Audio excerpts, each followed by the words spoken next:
Today, my wife Emily and I came to a restaurant in town to have a meal with my high school classmates as part of a reunion. Since it was Emily's first time meeting my classmates, she seemed a bit nervous. I held Emily's hand as we walked into the restaurant. However, as soon as they saw us, one of my classmates said, "Your wife should wake up. It does not make sense for a talented businesswoman like her to marry an unemployed man who got laid off. You two are not a good match." Kevin, one of my classmates, burst out laughing. Kevin had always treated me like an enemy since our school days. He was clearly planning to look down on me today as well. I could only sigh. However, when they found out who I really was, a surprising turn of events awaited. My name is Jonathan Wright, and I am 37 years old. Currently, I live with my wife Emily. I never imagined I would end up living such a happy life. 10 years ago, I was working at a major manufacturing company, leading a busy life. My company's role was to produce products and supply them to trading companies. I was assigned to the sales department. Since the products were essential daily items, I carried a sense of responsibility, knowing I was promoting something crucial to people's lives.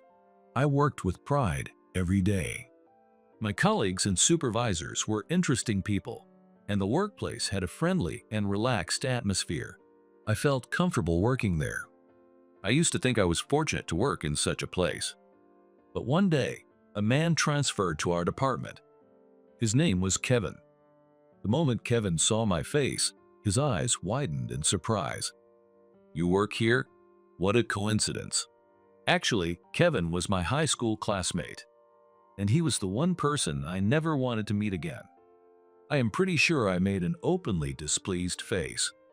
As I caught my breath, Kevin started talking nonstop. "You're still as gloomy as ever. Can someone like you really work in sales?" I could not understand why I had to hear such remarks from him. Kevin had always been like that. Back in high school, he constantly looked down on me for being shy and not good at socializing. As I stood there, unsure how to respond, my colleague James stepped in to help. When it comes to sales, Jonathan transforms. His performance is outstanding, and everyone calls him the ace of sales. When James said that, Kevin looked incredulous. No way, there's no chance someone like him could be the ace of sales. That would be like turning the world upside down. Even though he had never worked with me and knew nothing about my abilities, he still made such rude remarks. I was genuinely furious. Thinking back, Kevin was even more disrespectful during high school. It all started from the moment we entered high school. When I walked into the classroom, feeling excited about my new life, Kevin was seated next to me. He looked at me with disdain and asked, "Is your family poor?" I was stunned by his sudden question. I could not understand why someone I had just met would say something so rude. I immediately fired back, refusing to let him belittle me. "We're not poor." But Kevin just started laughing. "Your uniform is not new, right? I can tell just by looking." I was at a loss for words. It was true that the uniform I was wearing belonged to my older brother. Since it was still in good condition, I decided to wear it instead of buying a new one. When I fell silent, Kevin deliberately moved his seat away from me. "Don't come near me, you poor guy. I don't want to catch your poverty." I could not find the words to argue back, so I just stayed quiet. From that point on, Kevin started picking on me more and more. But thanks to a few kind classmates, I managed to graduate high school without paying too much attention to Kevin. That is why I never wanted to see Kevin again. I could not believe we ended up working at the same company. "Well, Jonathan has been here longer. You should watch your language." James said that and glared at Kevin. But Kevin suddenly shouted something shocking. "The executive director of this company is my uncle.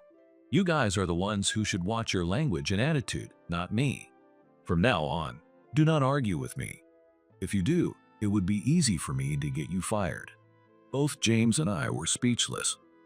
We had no idea that the executive director was Kevin's uncle.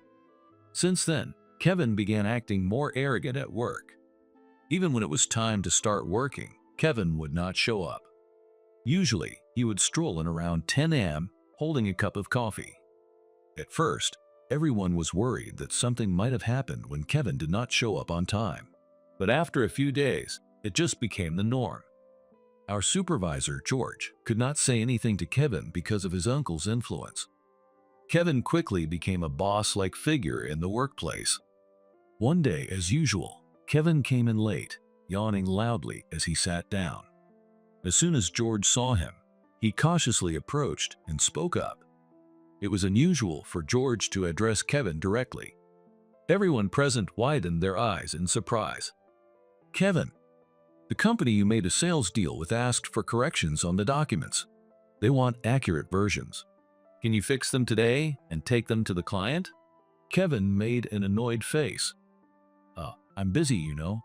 Can't you ask someone else to do it?" George looked completely flustered. Our colleagues stared at Kevin in disbelief. It was no wonder. Kevin was not busy at all. He just sat at his desk, drinking coffee. Sensing the tension, the other colleagues hurried away to focus on their work.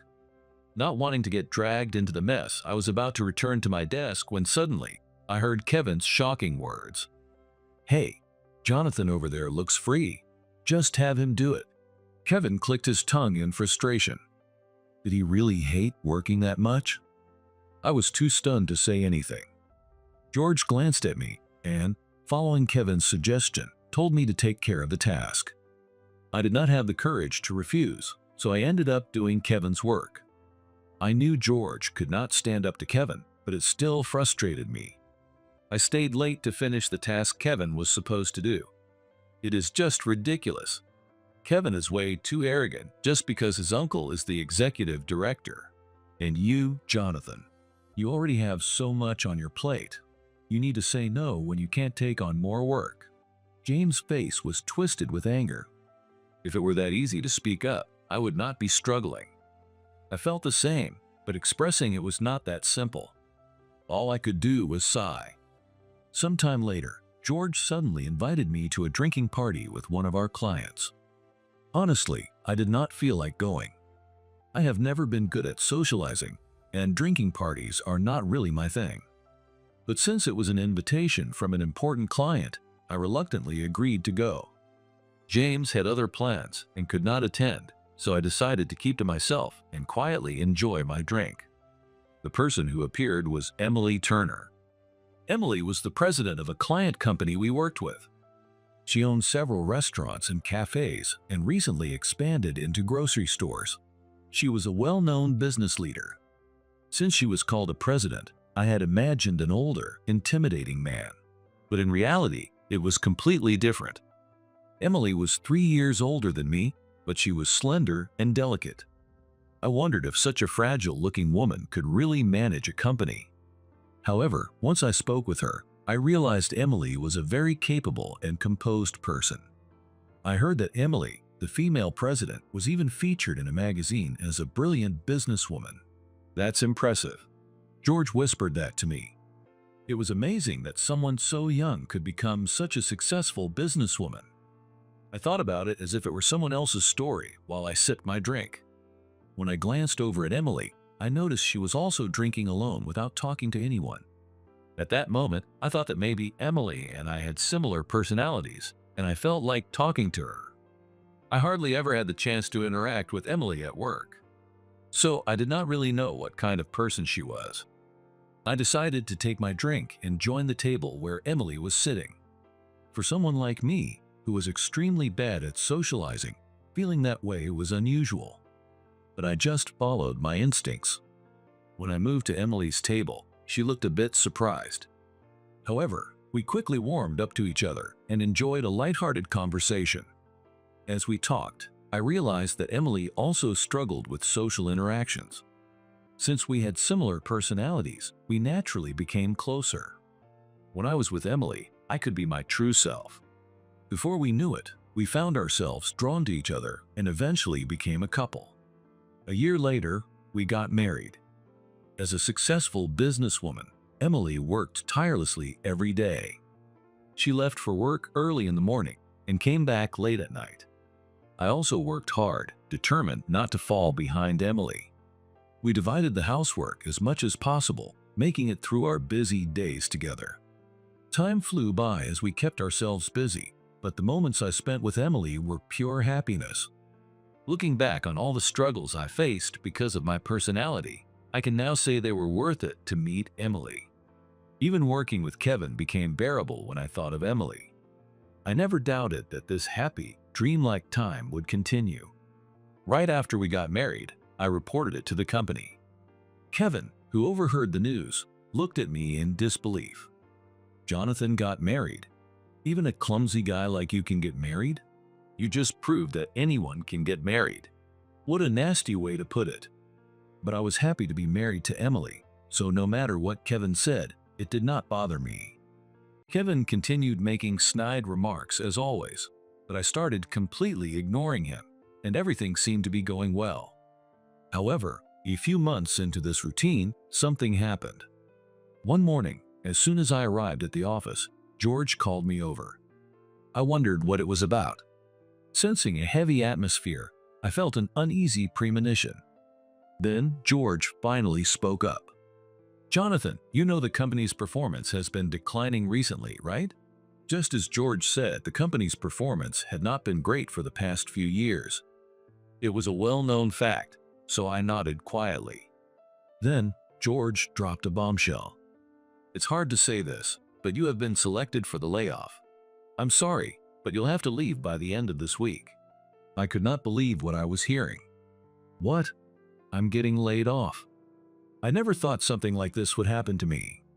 In a daze, I returned to my desk, and James approached me. It's unusual for you to be called by George. What happened? James, unaware of the situation, looked worried when he saw my blank expression. I could not lie to James. The truth is, I've been selected for the layoff. I was told to leave the company by the end of this week. When I said that, James looked shocked. As we were talking, I suddenly heard a sneering voice from behind. Haha. When it was decided that someone had to be laid off because of the company's poor performance, I recommended you to my uncle. You were the only one who came to mind. Hearing Kevin's words, I felt a surge of anger from the bottom of my heart. I had worked tirelessly without taking a day off. Recommending me for the layoff despite my dedication was just unbelievable. He must have done it just to put me down, like always. Then James raised his voice. You're the worst. How could you do that to a former classmate? James was furious, his face turning bright red. I wanted to shout too, but I held back, not wanting to cause a bigger scene. Kevin just laughed again. Jonathan and I aren't friends. Being friends with a guy like him would be the end of my life, right? Kevin crossed his arms and looked at me with a mocking smile. James was still seething with rage. I held James back. It was a waste of time to deal with someone as awful as Kevin. I kept telling myself that. James, however, could not accept it and remained angry. Then, the week that George had mentioned finally came to an end. I gathered my belongings from my desk and quietly left the company, making sure Kevin did not notice me. I did not want to hear any nasty comments from him on my last day. James walked with me to the company exit. I really hope we can work together again. Take care of yourself. James' words warmed my heart. We shook hands firmly, and I left the place. Now, how should I explain this to Emily? Throughout the week, I thought many times about telling Emily about the layoff. But I just could not muster the courage, so I did not tell her. I was overwhelmed with anxiety, wondering how Emily would feel when she found out I had been laid off. However, when I finally told her, her reaction was completely unexpected. Instead of being upset, Emily smiled gently and said, Jonathan, it's okay. Don't look so worried. I'm working too, so take some time to relax, and then look for a new job. She must have sensed my anxiety. Emily hugged me tightly, offering comfort. Grateful for her kindness, I started looking for a new job. But my shyness made it difficult to find the right opportunity. Emily quietly supported me, saying nothing to add to my worries. She stayed by my side the whole time. I felt nothing but gratitude toward her. After some time, I finally started working at a new place. It was all thanks to Emily, who never gave up on me. Now, I could also support Emily. I felt a deep sense of relief. I threw myself into work with everything I had. Before I knew it, 10 years had passed, and I was now 37 years old. Time really flies. The scars from being laid off from my previous company had completely healed, and I was moving forward on a new path. And to our joy, Emily was now expecting the child we had been eagerly waiting for. Emily took maternity leave and was taking a break from work. For someone like her, who had always worked in a highly responsible position as president, it must have been hard to fully relax. Even at home, she would make phone calls to the office or work on her computer. Still, we spent our days happily, cherishing her growing belly. One day, when I came home from work, Emily handed me a letter. I took it from her and opened it to see what was inside. Seeing me go quiet, Emily peeked at the letter. A high school reunion? It says to bring your family along. Emily seemed a bit excited. Let's go together. I'd love to meet your classmates, Jonathan. She smiled, but I could not feel enthusiastic about it at all. If it was a high school reunion, that meant Kevin and the other classmates who used to mock me would likely be there. I did not want to walk into enemy territory like that. But Emily knew nothing about it. Just as I was about to tell her I did not want to go, my phone rang. It was from Travis, a good friend from high school. Let's go to the reunion together. Travis sounded cheerful over the phone. Back in high school, when I was being bullied, Travis was the one who stood up for me. Suddenly, I felt like I wanted to see Travis again and introduce him to Emily. Before I knew it, I blurted out, "All right. Great. I'm looking forward to seeing you." Travis happily ended the call. The moment the call ended, I thought, "Oh no," but then reassured myself that Kevin might not even attend the reunion. And even if he did, I could just ignore him. That is how I decided to think about it. And so, Emily and I decided to attend the reunion. On the day of the fateful reunion, Emily and I dressed up in clothes we usually would not wear and got into the car. Seeing me looking somewhat uneasy, Emily gave me a curious look and asked, "Jonathan, you seem a bit down. What's wrong?" I thought it would be better to explain the situation before the reunion, so I told her about how Kevin and his friends used to mock me in high school. I also mentioned that Kevin was my former colleague who recommended me for the layoff by talking to his executive uncle. Emily looked at me in disbelief. "I can't believe it. You had to work with such an awful person. That must have been so hard." Her expression darkened for a moment, but then she looked at me with a serious, determined face. "At this reunion, I won't let that Kevin guy do whatever he wants. I'll protect you, Jonathan." Emily squeezed my hand as she said that. Her words made me really happy. I was not alone. That was how I felt.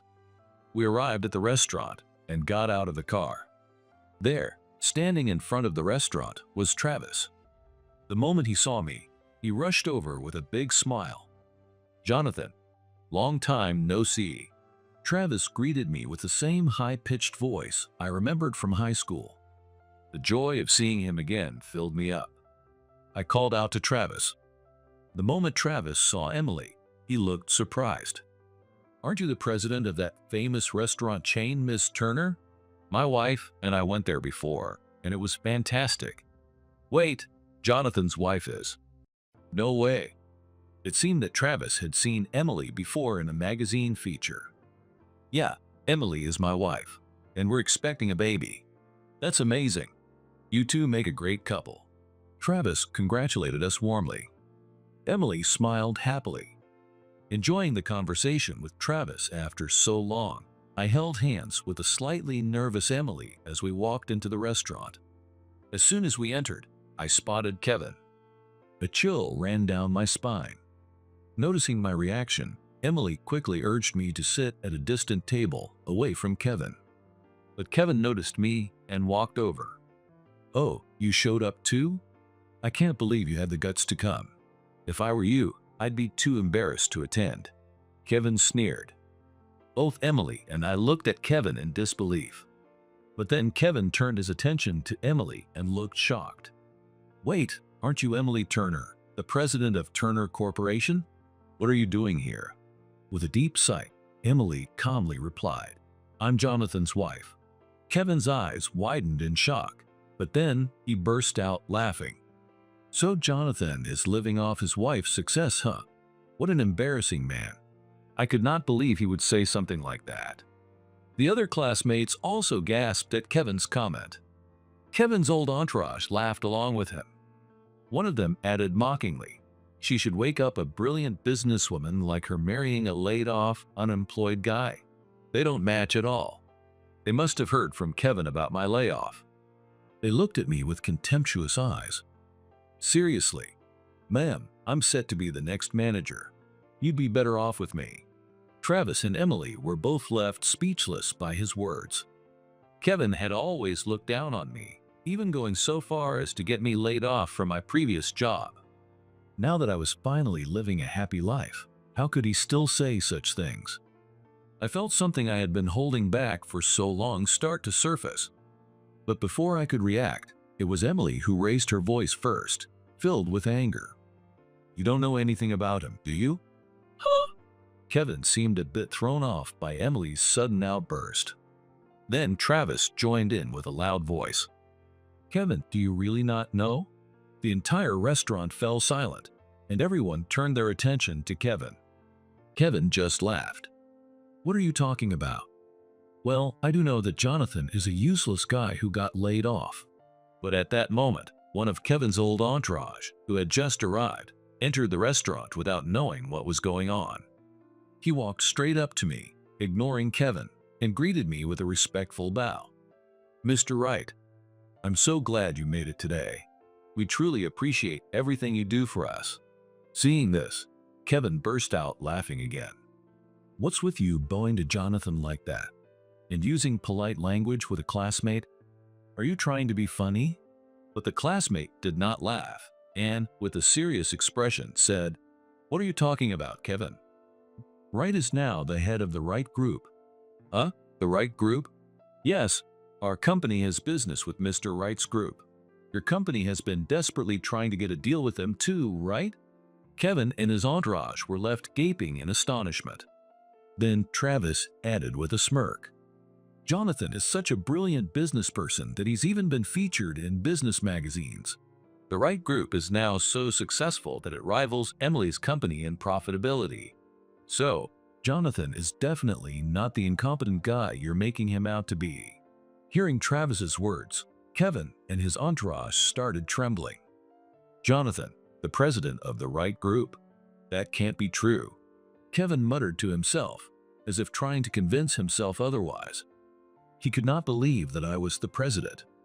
So, I decided to speak the truth myself. That's right. I'm the president of the Wright Group. The room erupted into murmurs. Kevin looked at me, pale and stunned. Yes, the truth is that I am now the president of the Wright Group, which has grown into a major corporation. On that dreadful day when I was laid off, I was devastated. I had no idea what to do next. But I knew I could not just stand still. As Emily's husband, I needed to work hard to find a new job and bring back the peaceful life we once had. However, what awaited me was a series of hellish days. No matter how hard I tried, I could not find a new job. One day, while I was feeling hopeless, Emily gave me some life-changing advice. Jonathan, you're great at sales, so why not start your own company? If you create your own business, you can do the work you really want. I'll support you as much as I can. Emily said that and firmly held my hand.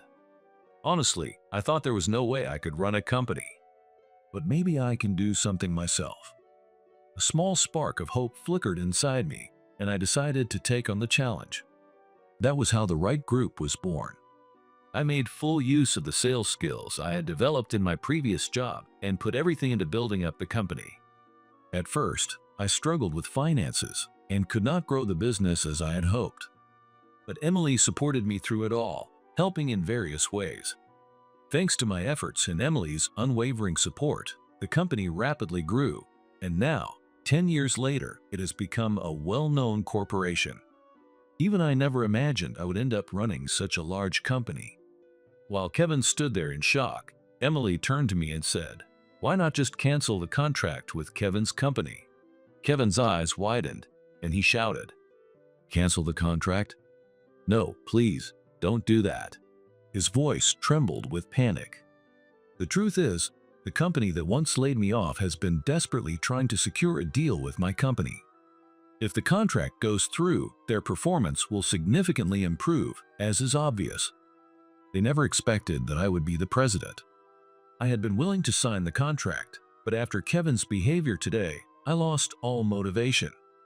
Whether or not we sign the contract is up to me as the president. It has nothing to do with you, Kevin. But if you cancel the contract with my company, we'll lose a huge opportunity. If my uncle finds out it's because of me, he'll definitely be furious. Kevin was endlessly self-centered. He truly only thought about himself. My patience finally snapped. "This is the result of your arrogance, Kevin. It has nothing to do with me. I'll inform your company's president, Mr. King, myself. I have nothing more to say to you." As I tried to move to a different table, Kevin chased after me again. He really was persistent. Just as I was about to lose my patience entirely, he said something even more ridiculous. "Come on, we're classmates, right? Let's get along. Please keep the contract as it is." I was dumbfounded. The reason we never got along was entirely because of Kevin, not me. He had no idea how much it hurt to be looked down on like that by a classmate. Of course, my answer was already decided. "That's so selfish, isn't it? You've been looking down on me for years. You wouldn't want to make a deal with me anyway, right? Find another company to partner with." As I said that, Emily, who had been silently listening with a tense expression, joined in. "I've heard about you from Jonathan, but I never imagined you were this awful. My company also has been doing business with yours up until now, but I don't want to anymore. I'll cancel the deal. Oh, and just so you know, if my company cuts ties, that means all our affiliated companies will cut ties too. Just keep that in mind." Emily looked refreshed after saying what she wanted. Her company had also been doing business with the company that laid me off. If Emily's company cut ties, Kevin's company would undoubtedly lose profits and go into the red. What? No, that would be a problem. Kevin mumbled in a panic, but both Emily and I ignored him. None of our classmates wanted to approach Kevin's table anymore. Instead, they started talking to me. The classmates who used to mock me quickly left the restaurant. Left alone, Kevin drowned his frustration in alcohol and eventually passed out drunk. A week after the reunion, Kevin suddenly showed up at my company. I was surprised, but I did not have time to deal with him. I focused on my work, completely ignoring Kevin. But despite the employees trying to stop him, Kevin forced his way into my office. I was stunned. "Jonathan, please listen to me. We've both been stubborn, but business and personal issues are different, right? So let's make the deal. Tell your wife that too." I was at a loss for words. How could he even say that? I was beyond angry, just completely fed up. "I'm not making any deals with your company. That's already decided. My wife feels the same." As soon as I said that, Kevin suddenly broke down and started pleading. "If we can't get the deal with your company, my uncle will fire me. Please do it as a favor. Help me out this one time. Get out now. If you refuse, I'll call the police for trespassing." "No way." Kevin slumped his shoulders and left my office. "What a self-centered, persistent guy," James said with a wry smile. "That's right. When I founded this company 10 years ago, I invited James to join me. James gladly followed, and we have worked together ever since. Meeting Kevin was a stain on my life, but in exchange, I was blessed with good people around me. Thanks to that, I am now living a happy life." Afterward, Kevin lost his position when both my company and Emily's canceled the contracts. It seems that he also lost touch with his old entourage and now lives a lonely life. This outcome is entirely his own doing. People who make others unhappy end up in their own personal hell. This incident made that perfectly clear. I hope Kevin will live more honestly from now on. As for me, I've become a father and live fulfilling days. Meeting people is important in life. I plan to teach my child the importance of connections and relationships as they grow up.